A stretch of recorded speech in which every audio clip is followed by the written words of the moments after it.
మన గతంలో మాట్లాడుకున్నట్లుగా ఎప్పుడు అమర్నాథ్ యాత్రకు వెళ్తున్నప్పుడు వాళ్ళని టార్గెట్ చేయడం, భక్తులను టార్గెట్ చేయడం తప్ప టూరిస్టులను డైరెక్ట్గా చేయడం అనేది ఎక్కడ కనపడలేదు. అవును.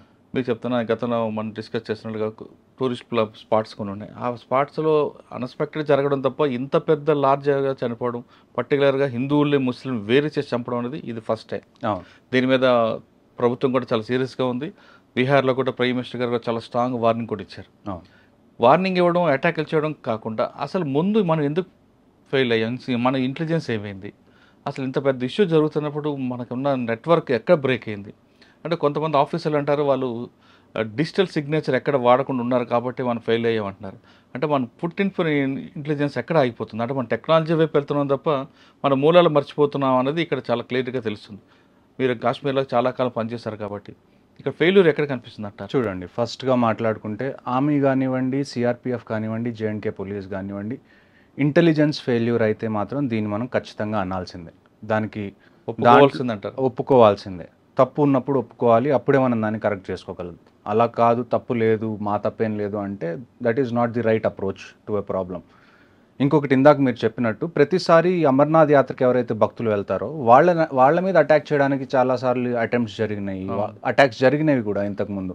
కానీ టూరిస్ట్ మీద, పర్యాటకుల మీద డైరెక్ట్గా అటాక్ అనేది ఇప్పటి వరకు జరగలేదు. మేబీ అదొక రీజన్ అయి ఉండొచ్చు, దాన్ని మనం ముందే యాంటిసిపేట్ చేయకపోవడానికి.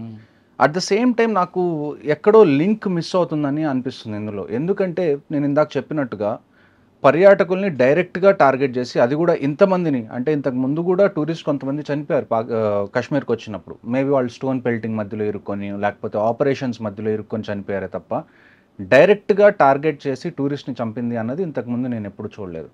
సో ఇందులో దీని అర్థం ఏంటో నేను కూడా అర్థం చేసుకోవడానికి ట్రై చేస్తున్నాను. ఇక్కడ అన్నిటికన్నా మెయిన్ ప్రాబ్లం మనకేంటి అంటే లోకల్ సపోర్ట్ లేకుండా ఇదంతా జరగడం అనేది ఇంపాసిబుల్. ఇంకొక విషయం మనందరం ఒకటి గుర్తుపెట్టుకోవాల్సిన విషయం ఏంటి అంటే దిస్ ఈజ్ ఇస్లామిక్ టెర్రరిజం. మీకు నచ్చినా నచ్చకపోయినా, మీకు వినడానికి ఇబ్బందిగా ఉన్నా లేకపోయినా, I'm not here to give politically correct statements. This is Islamic terrorism. నేను ఎందుకు చెప్తున్నాను అంటే ఇస్లాం అనేది ఒక్క ఇండియాలోనే కాదు కదా ఉంది. ఇప్పుడు పాకిస్తాన్ని మనం ఏమంటాం? పాకిస్తాన్ని మనం ఇస్లామిక్ రిపబ్లిక్ ఆఫ్ పాకిస్తాన్ అంటాం. వాళ్ళు వచ్చి హిందువులందరూ టూరిస్ట్ అందరినీ ఒకవైపు నుంచోబెట్టి, ముస్లిమ్స్ అందరినీ ఒకవైపు నుంచోబెట్టి వాళ్ళ ప్యాంట్లు కిందకి దింపి చెక్ చేసి చంపుతున్నారు అంటే what is the reason behind it? వాళ్ళు చంపిన తర్వాత వెళ్ళి మీ మోదీకి చెప్పుకోండి ఇలాంటి స్టేట్మెంట్స్ ఇస్తున్నారు అంటే దాని అర్థం ఏంటి? దాని అర్థం ఏంటి అంటే పాకిస్తాన్ పుట్టిందే హిందూ హేట్రేడ్ మీద. మీరు దాన్ని డినై చేయలేరు.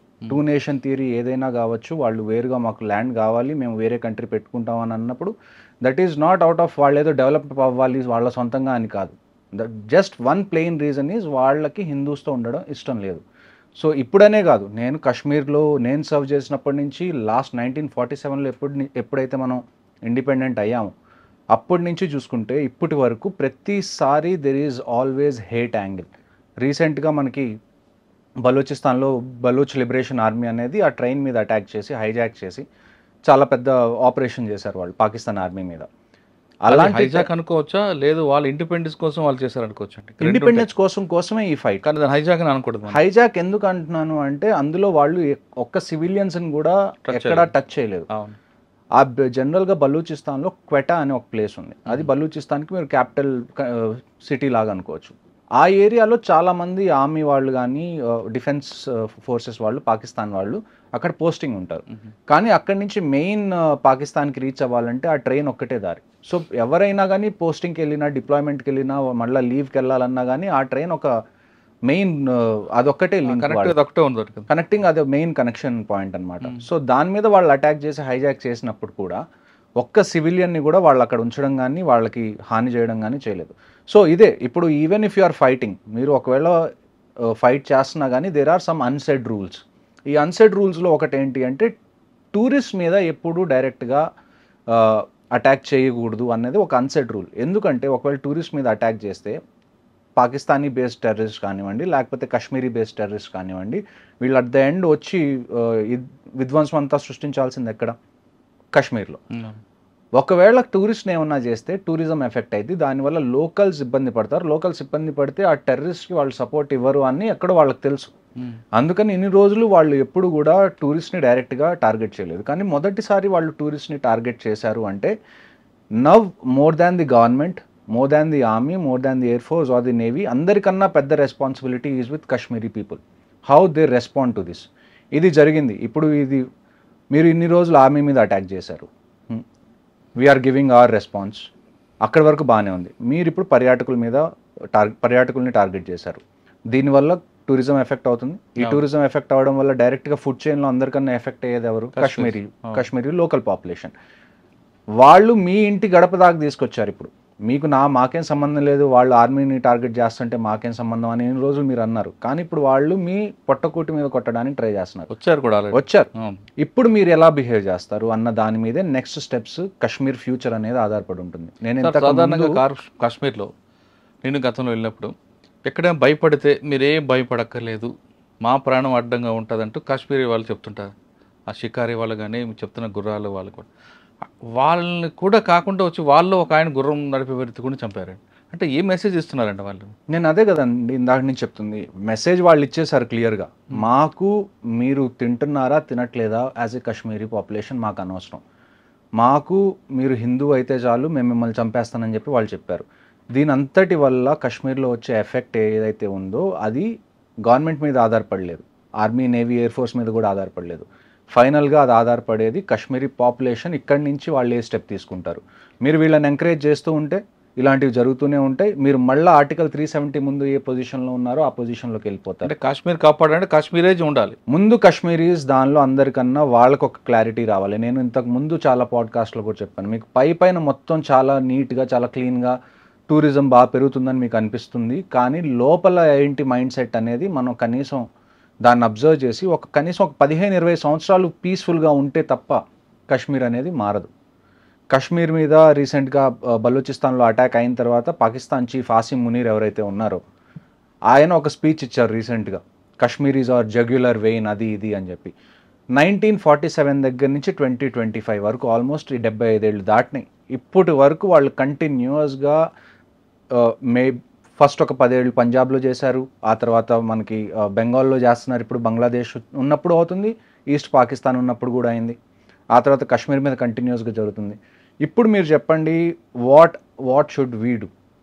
ఇప్పటి వరకు మీరు మమ్మల్ని అడిగేవాళ్ళు కదా, మీరు ఫస్ట్లో నేను ఆర్మీలో జాయిన్ అయినప్పుడు నాకు వచ్చే క్వశ్చన్స్ ఎలా ఉండేవో తెలుసా? మనం ఎందుకు కాశ్మీర్లో అంతమంది ఫోర్సెస్ని పెడుతున్నాం, కాశ్మీర్ని ఇచ్చేయచ్చు కదా, ఎందుకు ఈ గొడవంతా అని. ఇప్పుడు మీకు అర్థమై ఉండాలి, ఒకవేళ మనం కాశ్మీర్ ఇచ్చేసాం అనుకుందాం for the debate purpose, Kashmir అనేది మనం ఇచ్చేసాం, మనకేం గొడవలు వద్దు అని చెప్పి. డూ యూ రియలీ థింక్ వాళ్ళు కాశ్మీర్ దగ్గర అవుతారు? కాశ్మీర్ ఇప్పుడు ఎక్కడైతే పాకిస్తాన్ ఆక్యుపైడ్ కాశ్మీర్లో అన్ని టెర్రరిజం క్యాంప్స్ ఉన్నాయో ఆ క్యాంప్స్ అన్ని కాశ్మీర్లోకి షిఫ్ట్ అవుతాయి.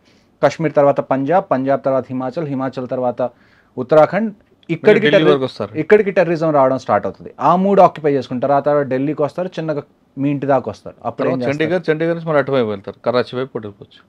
అప్పుడు మీరు ఏం చేస్తారు? సో ఇప్పుడు ఏంటి అంటే వీఆర్ రెడీ ఫర్ ఇది. This is the time when the entire country should support the government A decision తీసుకున్నా కానీ ఇప్పుడు మనకి విభేదాలు ఉండకుండా అంటే ఏకతాటిగా గవర్నమెంట్ని సపోర్ట్ చేయడం ఈ టైంలో అన్నది చాలా ఇంపార్టెంట్. ఇప్పుడు ఒకవేళ గవర్నమెంట్ వారే ఒక ఫైనల్ సొల్యూషన్ అని అనుకుంటే వీఆర్ రెడీ ఫర్ ఇట్. నేను మీకు లాస్ట్ టైం కూడా చెప్పాను, for the next 5 years I'm still in reserve list. నేనేదో వార్ జరగాలి అని చెప్పట్లేదు. ఒకవేళ జరిగితే మేము పార్టిసిపేట్ చేయడానికి రెడీగా ఉన్నాం. There is no second question. ఇవాళ ప్రైమ్ మినిస్టర్ అనౌన్స్ చేశారనుకోండి, if it is going to be war, be ready. మేము ఎప్పుడు రిపోర్ట్ చేయాలో దానికన్నా 10 రోజుల ముందే రిపోర్ట్ చేస్తాం, వీ విల్ బీ అవైలబుల్. కానీ ఒక డెసిషన్ తీసుకోండి. This can't go on like this. 75 ఏళ్ళ నుంచి ఇదే జరుగుతుంది, ఇంకొక 25 ఏళ్ళు మీరు ఇదే జరగాలి అని అనుకుంటే మాత్రం మీరు వదిలేసేయండి. ఏదో చిత్క ఆపరేషన్స్ చేసి అయిపోతాయి. ఇక్కడ అన్నిటికన్నా మెయిన్ ప్రాబ్లం మనకి టెర్రరిజం కాదు, అన్నిటికన్నా మెయిన్ ప్రాబ్లం మనకి పాకిస్తాన్ ఆర్మీ. మీరు ఒక విషయం గుర్తుపెట్టుకోవాలి, every country has an army, but Pakistan army has a country. ఇది మీరు ఫస్ట్ నుంచి చూస్తున్నారు. ఎప్పుడైతే అక్కడ ఒక స్ట్రాంగ్ లీడర్, ఒక ప్రైమ్ మినిస్టర్ గాను ప్రెసిడెంట్ గాను అవుతారో పాకిస్తాన్లో, వెంటనే ఏమవుతుందండి? వెంటనే జరిగిపోతుంది, పాకిస్తాన్ ఆర్మీ వచ్చి టేక్ ఓవర్ చేస్తుంది, మళ్ళీ వాళ్ళు పాలించడం మొదలు పెడతారు. ఇప్పుడు ఏదైతే ఈ బలూచిస్తాన్లో జరిగిందో దీని తర్వాత పాకిస్తాన్ ఆర్మీకి క్రెడిబిలిటీ పడిపోతుంది. ఇలాంటి టైంలో వాళ్ళ క్రెడిబిలిటీని కాపాడుకోవడానికి దిస్ మస్ట్ బీ సమ్ చాలా డెస్పరేట్గా చేసిన డైవర్షన్ చేయడం అంటారు. కాదు, చాలా ఇప్పుడు డెస్పరేట్గా ఉన్నారు, ఇంకా వాళ్ళని వాళ్ళు ప్రూవ్ చేసుకోవాలి. ఇప్పుడు ఈ అటాక్ అవుతుంది, ఈ అటాక్ అయితే మనకి ఈజీగా తెలుసు ఇది పాకిస్తాన్ చేయించింది అని. ఇప్పుడు మన గవర్నమెంట్ ఏముంటుంది, లేకపోతే మన ప్రజలు ఏమంటారు, పాకిస్తాన్ మీద యాక్షన్ తీసుకోవాలి అంటారు. ఈ రీజన్ని పట్టుకొని ఆసిమ్ మునీర్ ఏమంటాడు, చూడండి హిందూస్ అందరూ మన మీద దాడి చేస్తున్నారు, ఇప్పుడు మనకి ఫండ్స్ కావాలి, పాకిస్తాన్ మొత్తం ఒకటవ్వాలి, లేకపోతే మీరు ఆర్మీకి సపోర్ట్ చేయాలి అని చెప్పి ఇవన్నీ మైండ్ గేమ్స్. ఈవెన్చువల్గా ఏమవుతుందండి, పిఓకే ఏమంటాం మనం, పాకిస్తాన్ ఆక్యుపైడ్ కాశ్మీర్ మంది అంటాం కదా, మరి ఎల్సీ ఏం చేస్తుంది మధ్యలో? ఎల్సీని జరపండి. మీరు ఒక్కసారి ఇండియన్ ఆర్మీకి ఆర్డర్ ఇచ్చి చూడండి. మోదీ గారు జస్ట్ ఇండియన్ ఆర్మీకి గో అహెడ్ అనే ఒక ఆర్డర్ ఇవ్వాలి చాలు. నేను మీకు 2020, 2019 ఆ టైం విషయం చెప్తాను. డీజీఎంఓ అని ఒక అపాయింట్మెంట్ ఉంటుంది ఆర్మీలో, పాకిస్తాన్ ఆర్మీలో కూడా ఉంది, ఇండియన్ ఆర్మీలో కూడా ఉంది. డీజీఎంఓ అంటే డైరెక్టర్ జనరల్ మిలిటరీ ఆపరేషన్స్. అంటే ఈ రెండు కంట్రీస్లో ఏ మిలిటరీ ఆపరేషన్స్ జరగాలన్నా అది డీజీఎంఓ దగ్గర నుంచి ఇనిషియేట్ అవుతుంది.